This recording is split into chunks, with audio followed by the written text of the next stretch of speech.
These guys are ridiculous. These guys are ridiculous. Now, how about them damn Celtics? And we are back with another episode of How About Them Celtics. Sam and I are here recording on Sunday, November 6th, the night after the Celtics win over the New York Knicks at MSG, 2 days after their win over the Bulls, and we haven't recorded since they lost the game to the Cavs, the second Cavs game, I should say, in overtime once again. So we'll cover all those games. Sam, I know you just finished watching Liverpool. I was going to ask, did they win? They did. It's remarkable. They remind me of the Celtics, like 2-3 years ago when they would be just whoever they played against. Like if they play a bad team, they're going to play bad. If they play somebody that's like actually doing well, they're going to show up and bring their A game. So like the start of last year. Yeah. It's just dude. Who did they play? They're losing to team. They beat Spurs today, but they're losing to teams that are in the relegation zone, but they're beating teams that are having like a remarkable Who'd they season. lose? I know they lost a bad one the other week. They lost to Leeds. They lost to Nottingham Forest. Tough. They beat Man City before that. Like, there's no consistency. It reminds me of, like I said, those Celtics teams under Brad Stevens. Yeah, that's brutal. I am a Brentford fan, for those who don't know. I follow it much more loosely than Sam does because I think I have self-diagnosed ADHD, so I can't focus on multiple things at once. But I've been happy with Brentford's season that I've seen so far. They're doing all right. I don't have high hopes because it's tough to have high hopes in the Prem if you're not, Arsenal, Man City, Liverpool, all those teams. But sitting in 11th, 16 points. That's not terrible. I'm happy with Brentford. What happened to Newcastle? Why is Newcastle good this year? Because they got bought by like oil mongers. So like. Literally, they're rich now, so they can just buy whoever. So are they going to be like a top club now? They're going to be good? Yeah, they're going to be like Man City, where they just buy whoever they want, and they have unlimited depth and don't lose. All right, well, there you go. Hopefully Brentford can get some of that money someday, so I can be happy. I like Brentford, though. I'm going to get a few kits for Christmas. We'll see how it goes. Hey, I'm only 3 points. They're only 3 points behind Liverpool, though. So watch out. Brentford's coming for you, Sam. Yeah, they'll probably catch them. They're just losing, and I mean not today, but I don't know what they're doing. I remember I watched the Brentford match. Brentford played Liverpool on the January 2nd. God, that's not for a long while, but all right, we'll have to watch out for that game. Anyways, getting back to the Celtics. Sorry to delay. You want to start with the Cavs game and go in order, or do you want to talk about other stuff first? We can talk about the Cavs game because that's kind of where we left off. It'll be the Cavs game. Very frustrating to me. Yep. Now, don't get me wrong. I think agree. Cleveland played well, and it was one of those games where you just kind of weren't the better team that day, and the other team played well, and you lost. So it didn't feel like the first game to me where when they lost to Cleveland, I really felt like they should have won. They blew a lead, etc. Sure. They did blow a lead. They did it. They did. And during a key point of the third quarter, they gave up a big run, and a timeout was not called, which has become a theme. But it doesn't always hurt them. But in that situation, it did. It was 6-0. Timeout probably should have been called. Got up to 10, maybe 12-0, and then they lost the lead. So that kind of cost them. Then Donovan Mitchell got hot down the stretch. He was great in both the games that they've played so far this year. Darius Garland played well in his first game back. He's so good. He's phenomenal. I mean... It's tough to it's frustrating when it's against you, but Darius Garland is so fun. He's just special. That dude's nasty. But it was a tough Cavs game. I had a big problem with the Celtics. Excuse me, sorry, I have the hiccups right now. Perimeter defense. In both games they played against the Cavs, the backcourt killed them. I mean, you look at the first game, Mitchell and Karis LeVert dropping 41 each, and in this one, 25 from Mitchell, 29, from Darius Garland. The pick and roll defense was a mess. They were just, and the same can be said about the Bulls game and moving forward. And we'll get into that. Like, look at the Bulls game. DeMar DeRozan I know the foul shots and the getting into the paint and the drawing fouls was a big part of it, but he was getting to the mid range with really no contest because the pick and roll defense was just kind of sloppy and not really with any direction to it. But the Cavs game was frustrating. Neither team shot the ball well. That was probably the Celtics' worst offensive performance of the year, and a lot of that was Tatum and Jaylen Brown shooting very poorly from 3. 3 of 10 for Jaylen, 2 of 9 for Tatum. And then, Grant Williams, shot 2 of 6. So if he's shooting below 50%, probably not going to have a good chance because he's been on fire. Same with Sam Hauser, who shot 0 of 1. So it was an off shooting night for the Celtics. Those games are going to happen.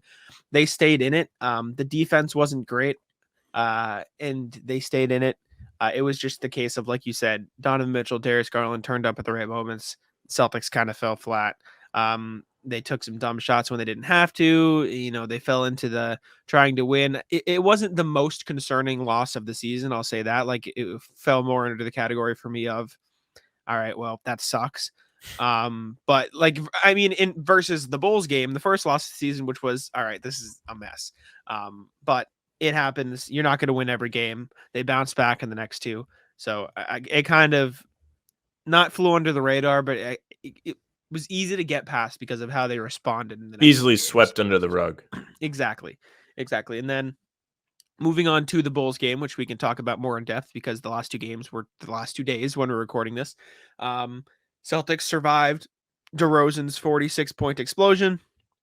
Got to the line probably a few more times than he deserved to, but credit to him because he knows how to work the refs and get to the line. Dominating the mid-range area, Nikola Vucevic was a pain still, but they contained him a bit better than they did earlier in the season. Wow, these hiccups are really getting to me. I apologize.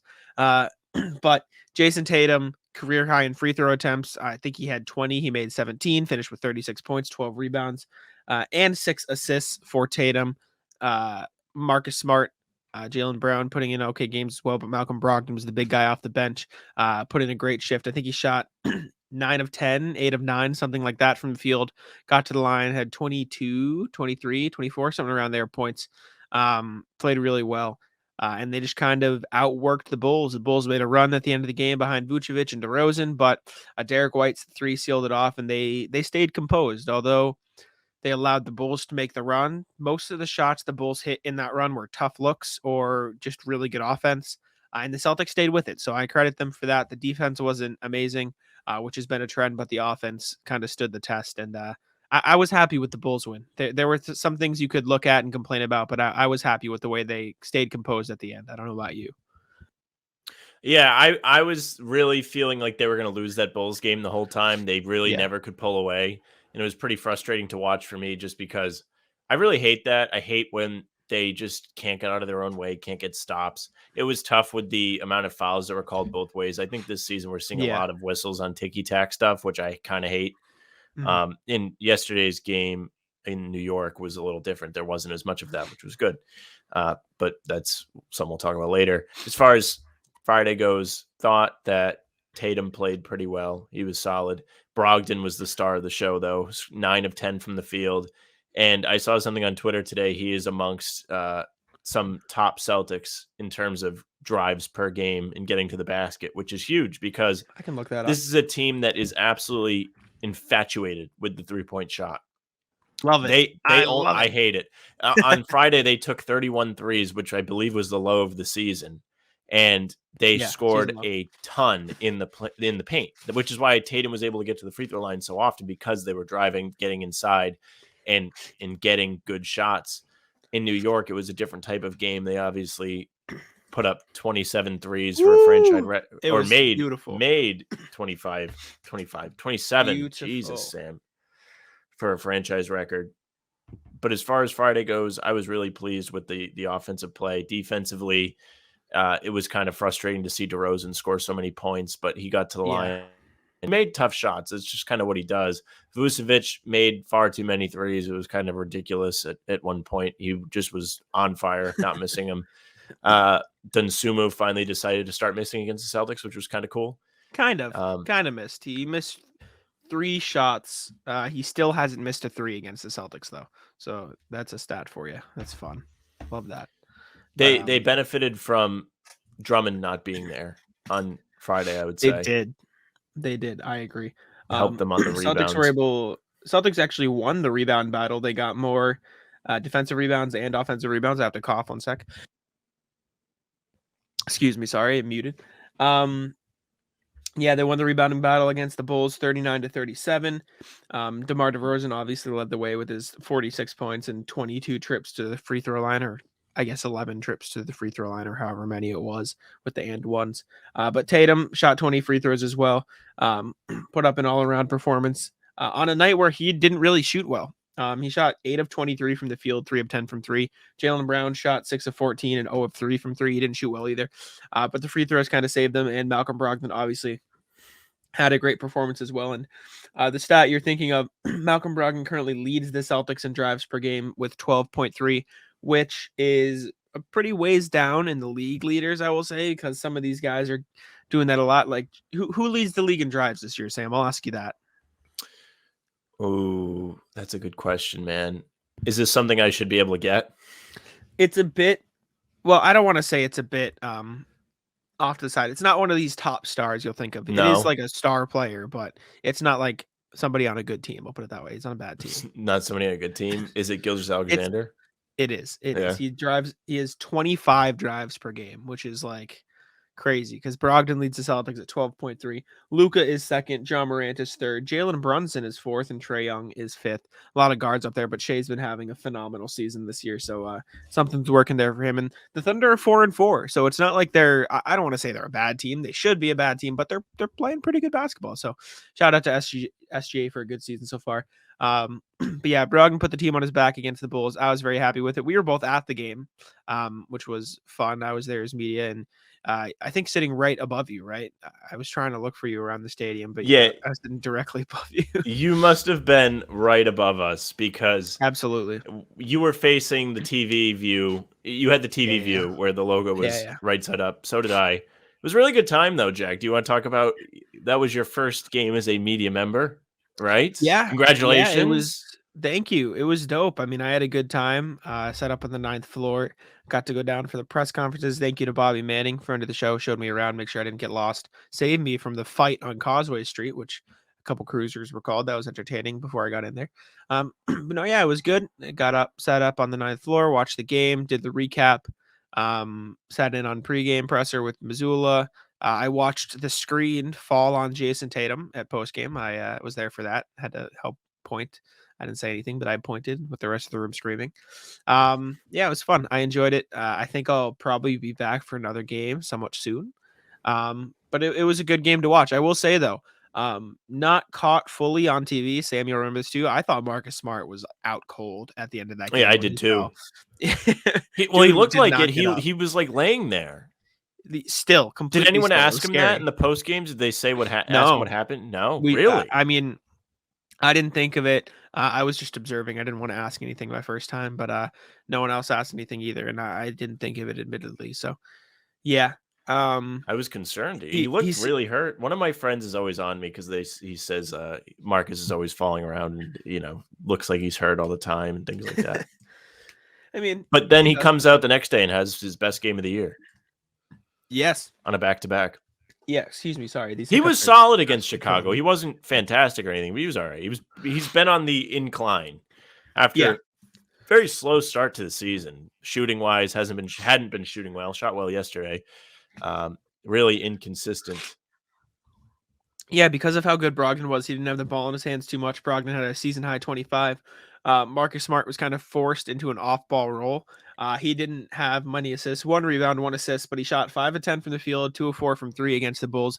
Very efficient night. He's been trending up in terms of efficiency so far this season. He started off really rough from 3-point range, but over the past few games, he's been hitting those shots, which you need him to do if you are the Celtics. I think his 3-point percentage is up in the 30s at this point, which is all you can really ask for from Marcus Smart.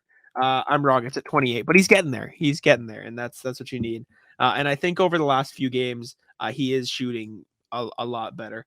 And the stats prove me correct. Marcus Smart over the past 3 games is shooting 43% from 3. Look at that. Yeah, he played well. Brogdon played well, but like you said, best game of the season against the Knicks in Boston's win. Marcus Smart ended the night with 13 points, 2 rebounds, 11 assists, 5 of 9 from the field, 3 of 5 from 3. And speaking of threes, every single player who touched the floor for the Celtics that night hit a 3-point shot. How's that for you? Even Vaughn got in on the fun. We as a team, Jack and I yesterday from the pregame went 3 out of 4 on our picks. And my bets both hit in the last 30 seconds of the game. How's that for you? Blake Griffin made it 3 for me, and Tatum did not get over 8.5 rebounds. That is unfortunate he didn't, but No, yeah, Grant Williams getting fouled in the final moments by Julius Randle, hitting those free throws and hitting a three to hit the over. It was electric. I had a good time with Grant Williams there. But well, you know what they say, bing bong. Yeah. Bing bong. There you go. And it was a good game. Credit the Knicks to some degree. They played well. I thought the offense was good. Jalen Brunson, I told you before the game, he looked really good. They finally have a real point guard. I'll give him that. Julius Randle was hitting the spots. RJ Barrett was in the right spots on the 3-point line and on cuts. Obi Toppin looked good in the scraps of minutes that Tibbs would give him. Derrick Rose was a pain in the ass for when he was on the court.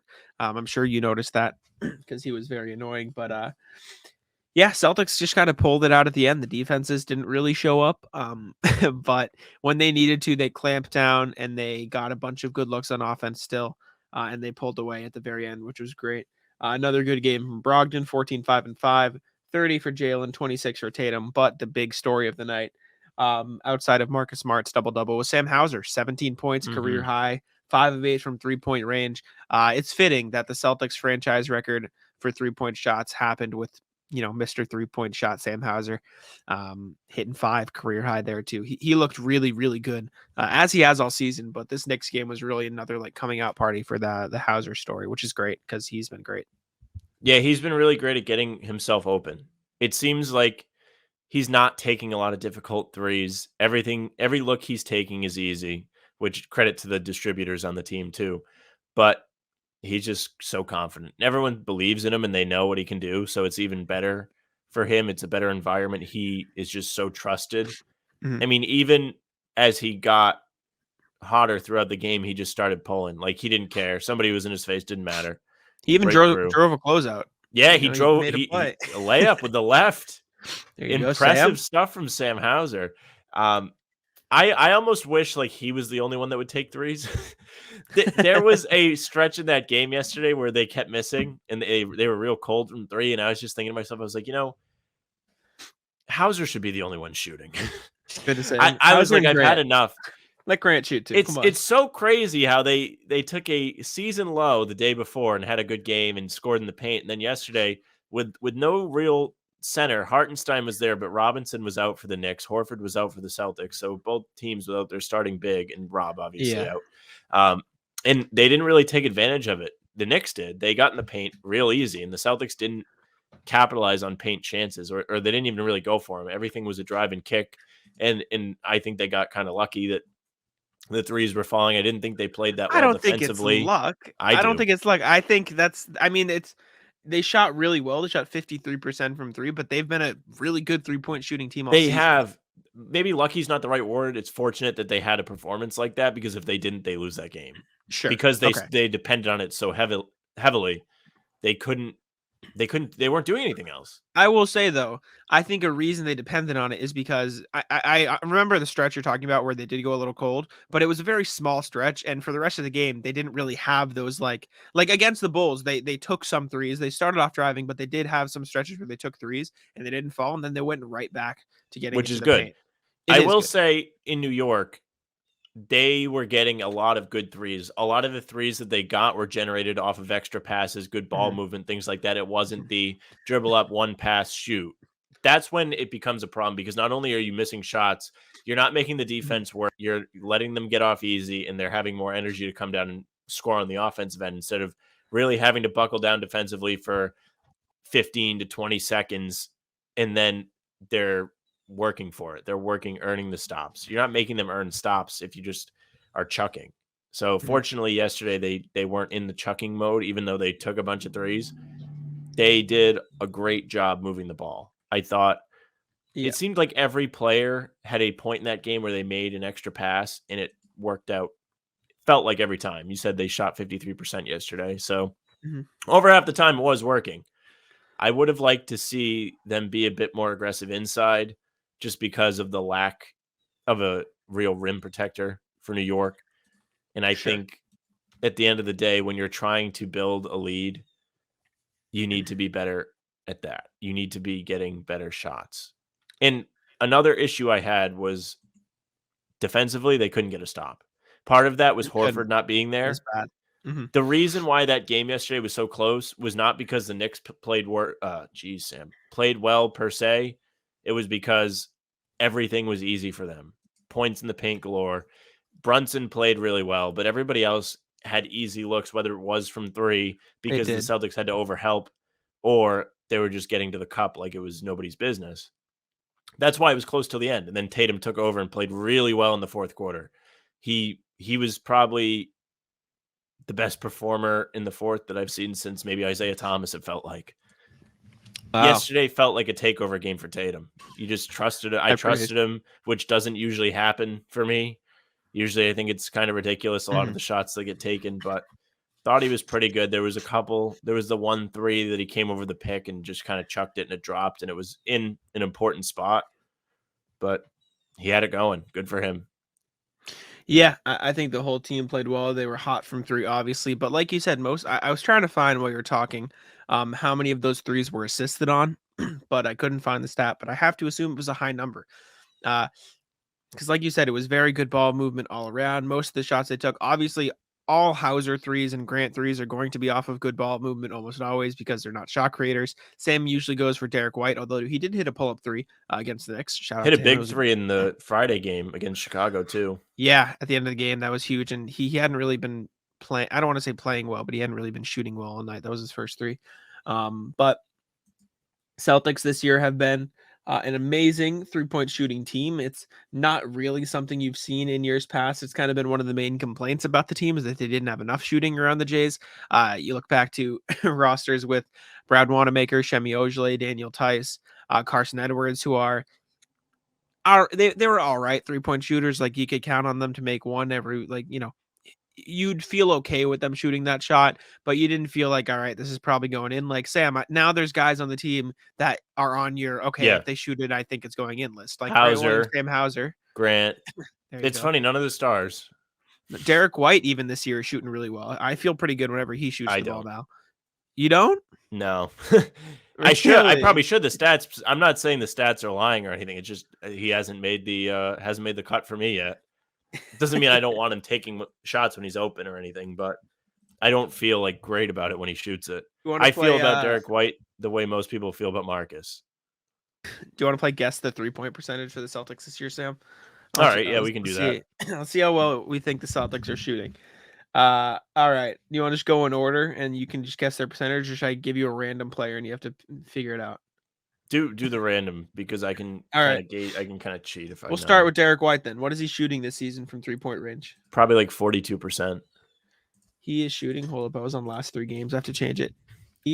How are you going to start this? Because I thought I was prepared. Wow, you said what for Derek White? 42. 41.9. Yeah. Well, I had a feeling it was around that because you were saying he was shooting well. All right. We'll go Blake Griffin. I'm trying to think. This one I should be able to nail. He's taken 5. He's made 5. So he's shooting 20%. 40. He's made 2. Oh, brutal. Close. Jason Tatum, 9 threes a game this year. Which is too many. He probably shoots like 38%. 38.3. Yeah. You're on a roll. This is impressive. All right, let's go to the other star. Jaylen Brown, who takes 7.6 a game. I think he's like right around the same. I'll say 39. A little bit down. 35.3 for Jaylen this year. We'll go to Marcus. Actually, I said 28 earlier. I'm not going to... we've already gone over that. We'll go Sammy Hauser. Hauser's at like 54%, 55%. 54.8. Yeah. Yep. Electric. 3.4 attempts a game. Grant Williams, who is taking 3.3. 53. 53.8. Yeah. Up there. Let's see. Malcolm Brogdon. Ooh, he's going to be at like 35. 37.9. Up there at 38. Not bad for the man Malcolm. Who else? Al Horford, I think, is the last guy we haven't gone over. That's a main part of the rotation. Horford's at like 40%. He's been shooting real well. Actually, It's down. He's down to 35 now. He's been struggling a bit lately. See, I thought he was playing well. I don't know. Well, the reason I realized it was on the last 3 games and we started because it said Al Horford was at 22% over the last 3 games, and I didn't think that was right, so I had to go switch it. But yeah, he's not bad this season. but it is down from the 40% hot start. But having Grant and Sam Hauser shooting 54 and 55% respectively is a huge boost for the Celtics. They currently rank, I believe, both in the top 5 for 3-point percentage in the league. Yeah, Sam Hauser's 4. Grant Williams actually fell down to 6. But of players who have attempted at least 30 or 25, I'll say, they're in the top 5 because Josh Green and Yuta Watanabe are up there on the list for Basketball Reference because they've attempted 13 and 19. So wherever you want to put the cutoff, the point is they're shooting very well. Also atop that list, somewhere around there, Kelly Olynyk, yep, shooting 59% from 3 on fire. Someone's going to make a trade for him at the deadline, but we shall see. But yeah, 2 games back-to-back. One game, Sam's Celtics wet dream, and the next one, mine. Lack of 3-pointers, and then the 3-pointers. I don't know. I thought both offenses look good. It shows that they can do both and that they're capable of doing both. Also, I think the key, if you're shooting 53% like they did yesterday, it's fine. Yeah. It gets annoying when they cool off and the run catches up to them by the Knicks. But the problem I had is the defense. That game shouldn't have been close.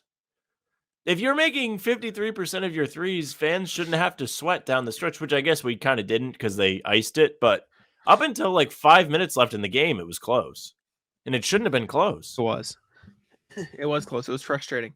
And that's kind of been the story. I'm pretty sure the Celtics have had a double-digit lead in every game they've played this season.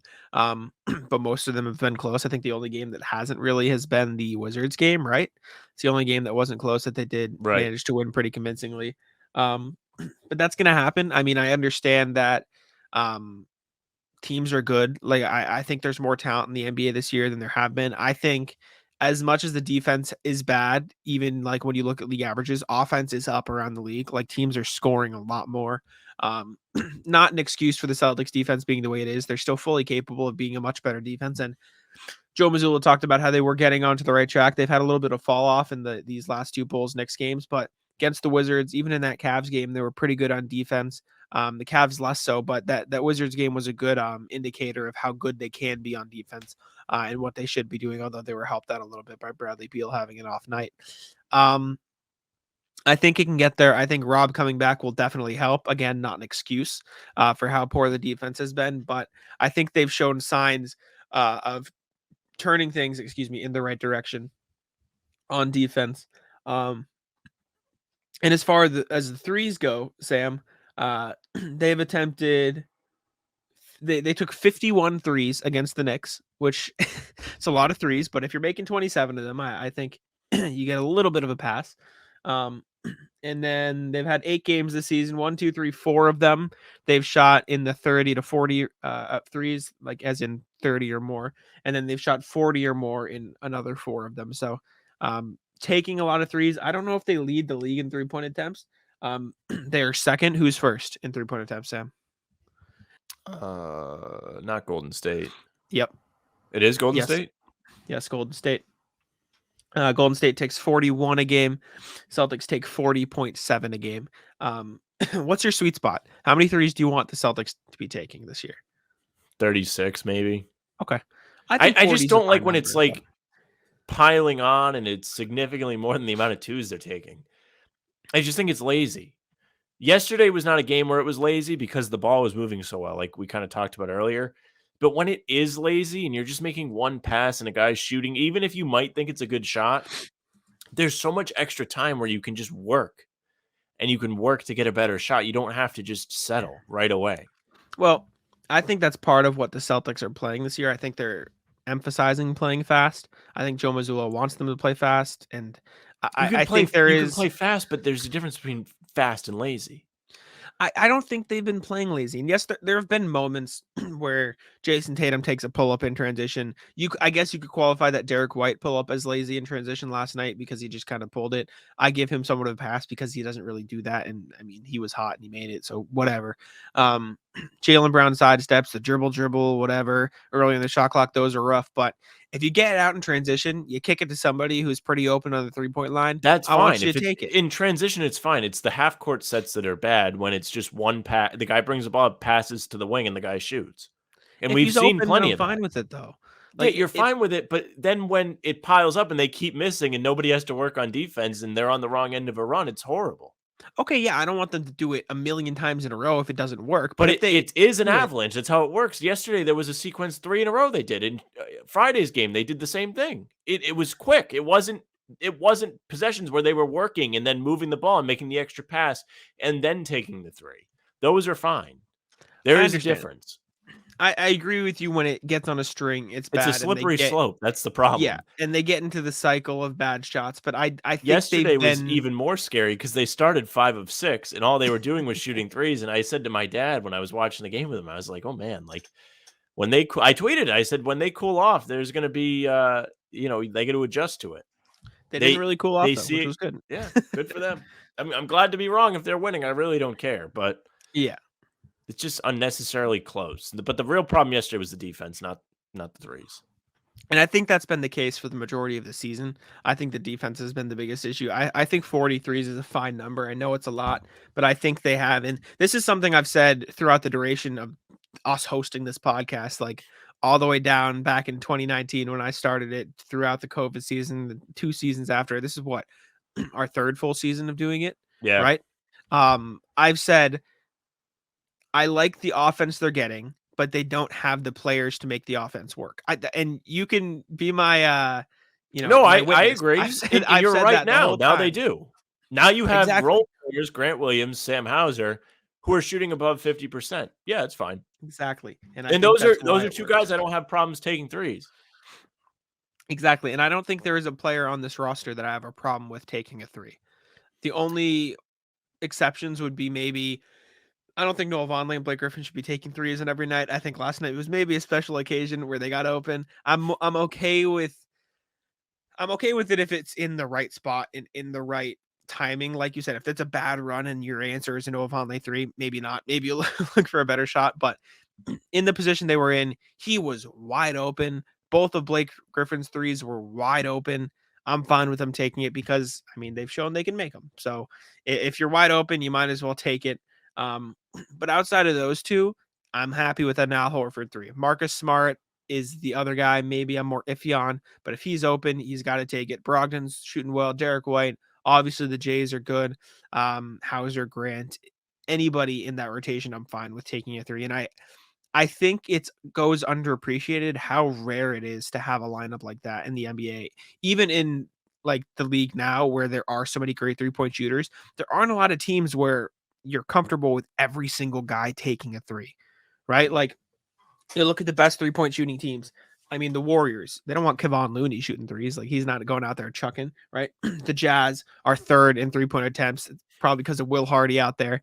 I don't think they want Jared Vanderbilt hucking up 3s. The Pacers are 4th. I don't think they want Isaiah Jackson. Like, there's plenty of teams out there who take a ton of 3s that it doesn't come from everywhere. Like, I assume if you look at the Jazz, it's Jordan Clarkson, Kelly Olynyk, Mike Conley, 3 guys taking up most of it. And then you've got guys like on the outskirts. Like, I don't think Taylor Horton Tucker's chucking every possession. I don't think Jared Vanderbilt is. But on the Celtics, it's outside of Tatum and Brown, who are they're going to take the most because they're the stars. You're comfortable with everybody taking a 3. And I think that's underappreciated. And a reason why they've been so successful. Like, they've been a dominant offensive team this year, and the defense isn't where you want it to be. And that's definitely concerning because that was kind of their marquee thing last year. And I do think they have the talent and will be able to turn it around, especially when Robert Williams comes back. And I don't want to keep using that as a crutch, and it's not supposed to be. I think there are definitely still concerns. Exactly. It's a piece that needs to be addressed.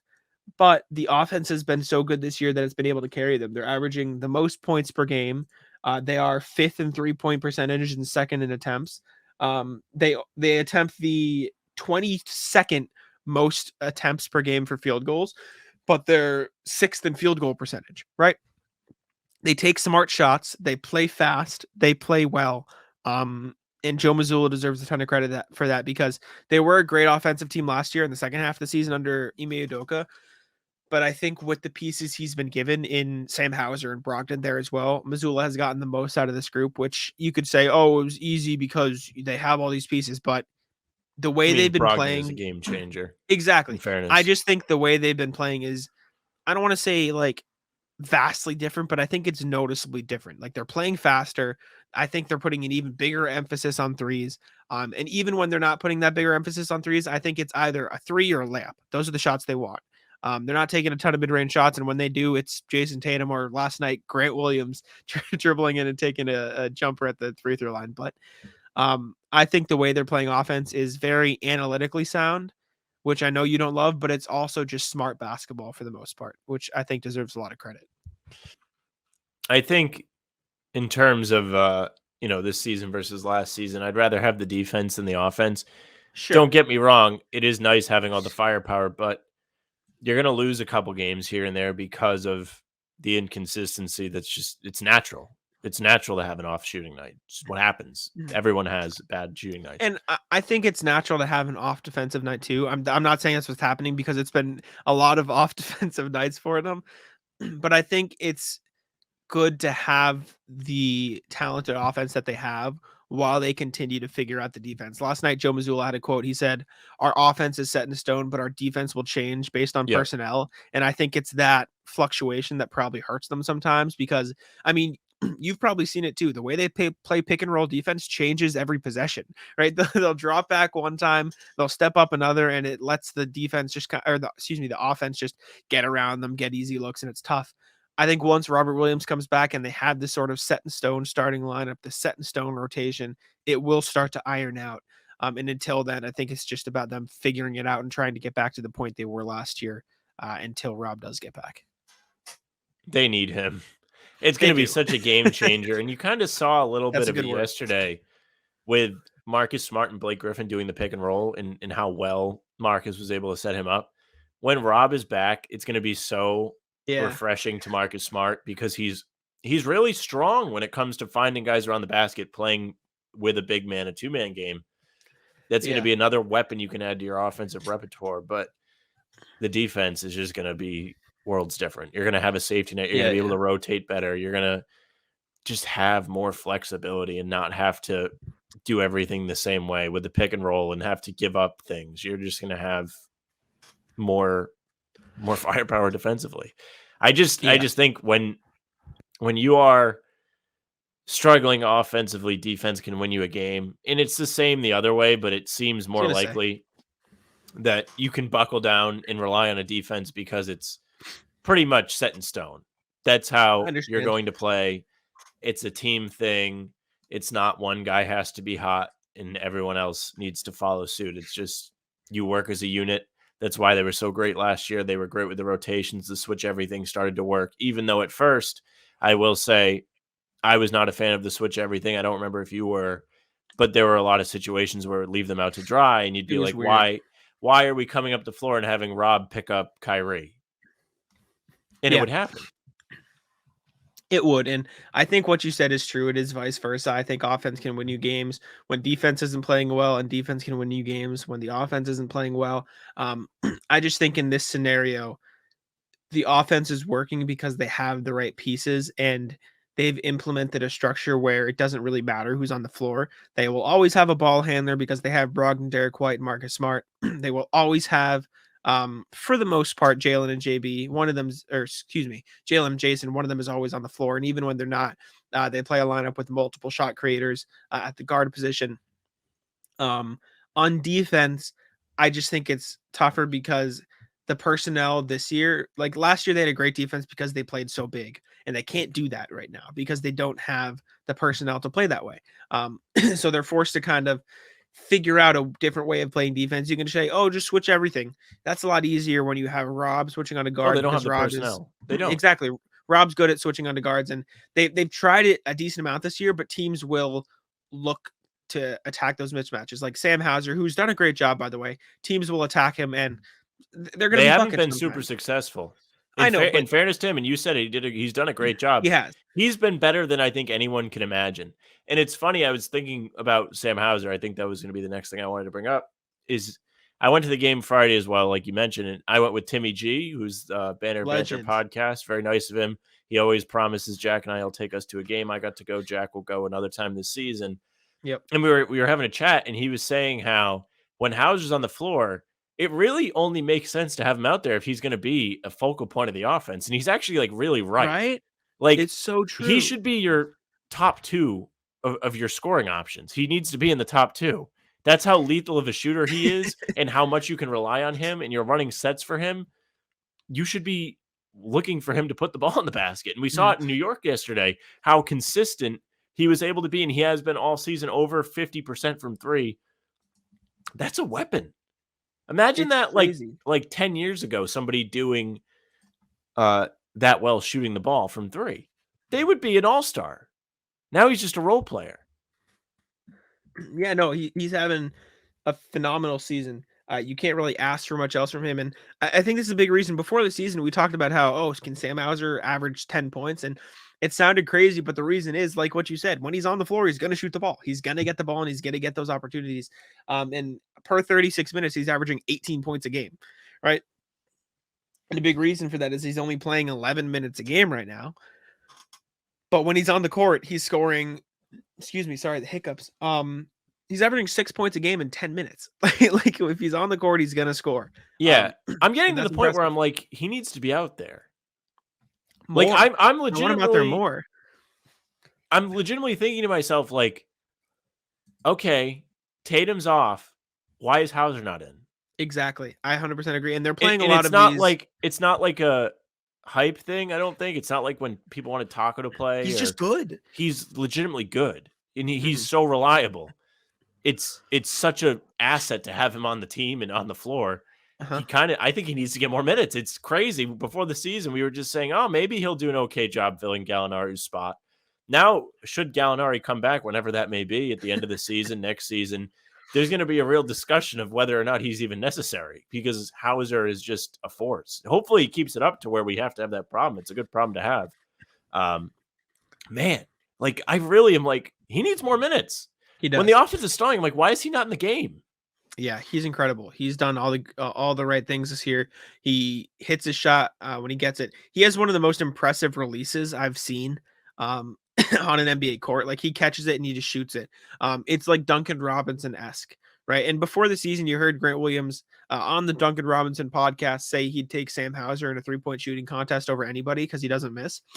And now Celtics fans are seeing why he said that. And a lot of the times you hear players say that and you're like, oh, he's a teammate. He has to say that.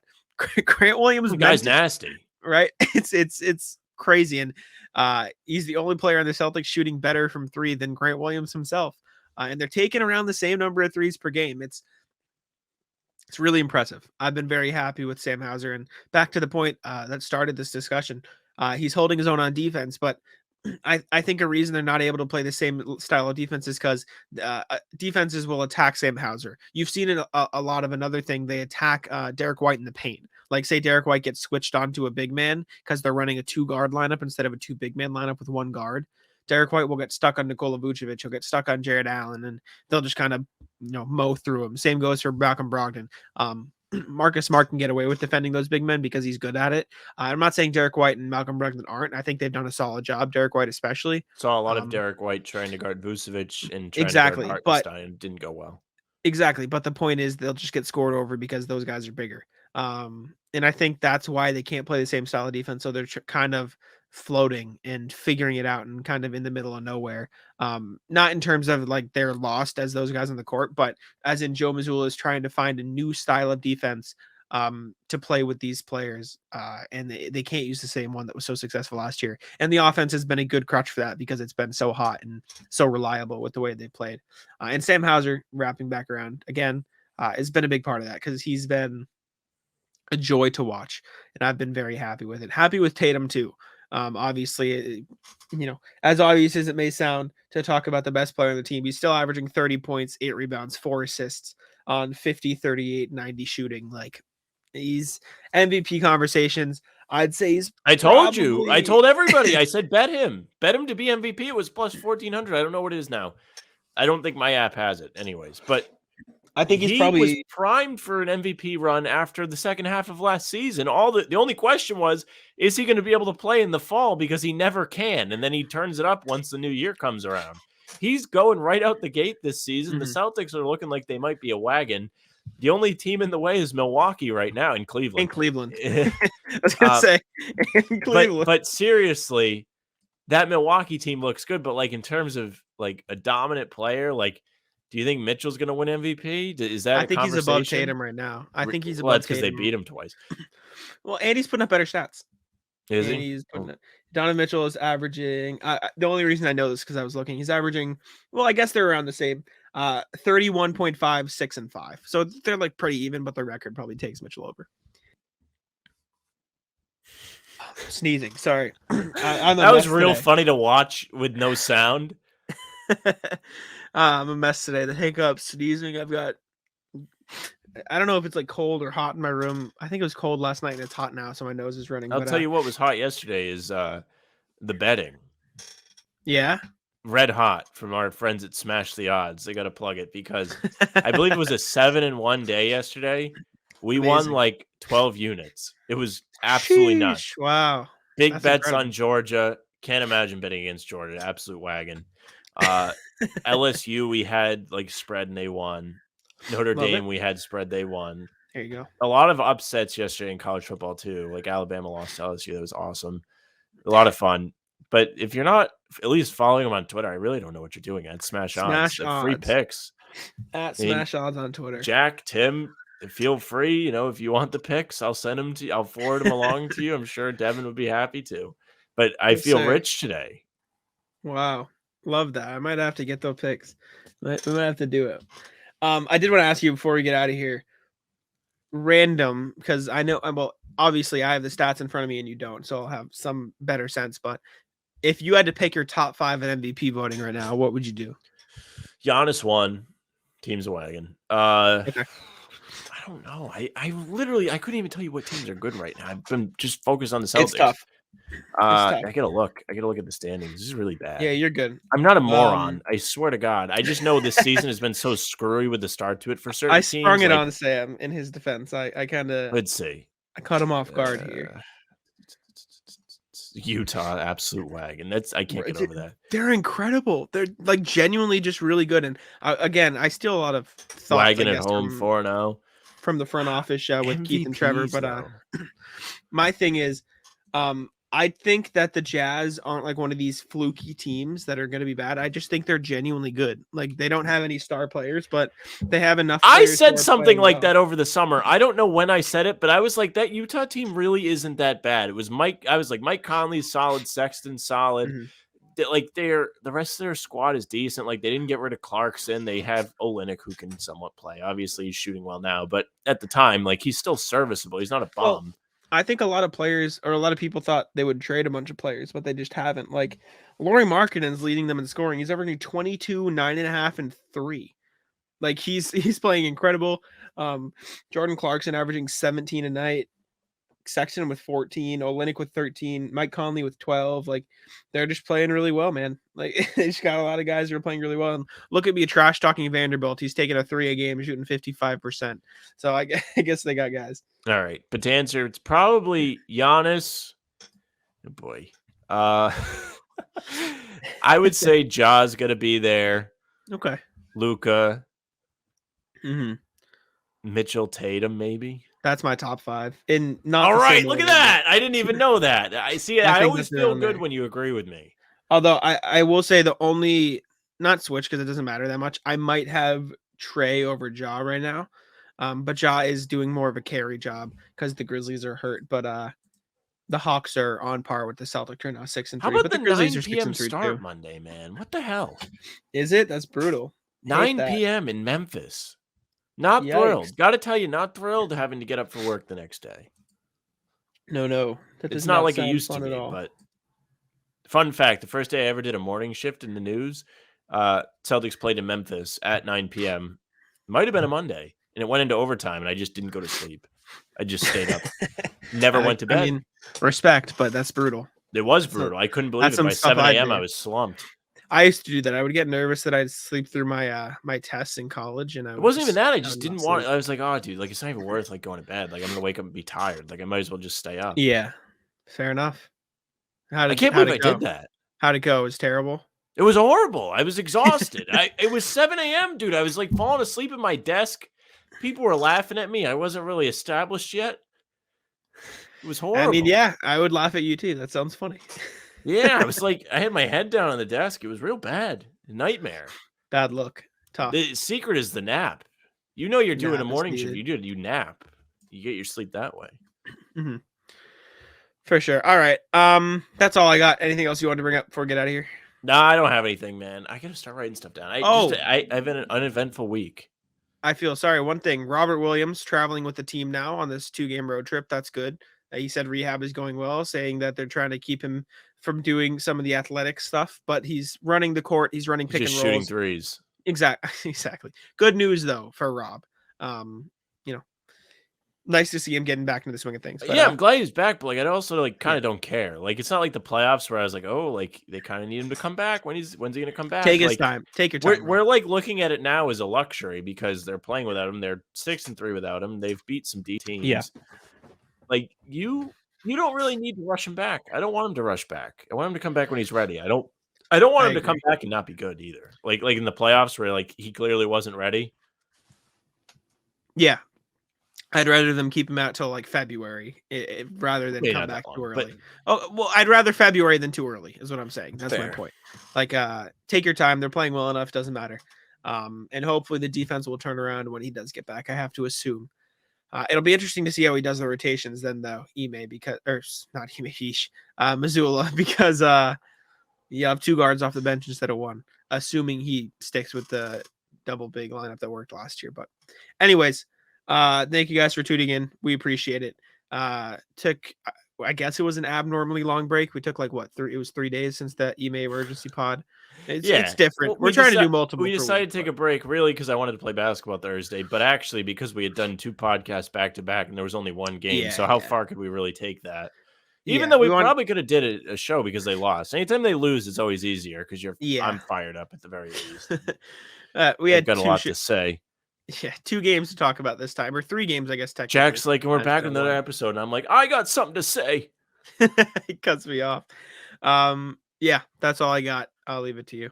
Yeah, thank you very much for listening or watching. If you're watching, you're on YouTube at How About Them Celtics Pod or Guy Boston Sports. Regardless, make sure you subscribe, like, comment, share.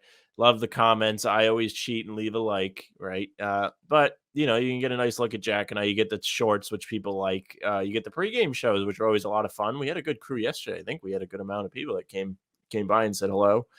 A lot of regulars become part of the squad. If you're not on YouTube, you're on some streaming service. Make sure you give us a follow there.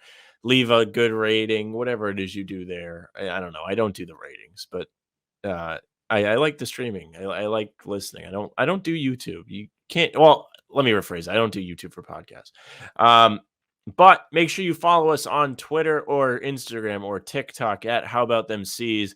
You'll see all the clips there of us talking about whatever. I'd imagine today there will be a Hauser clip.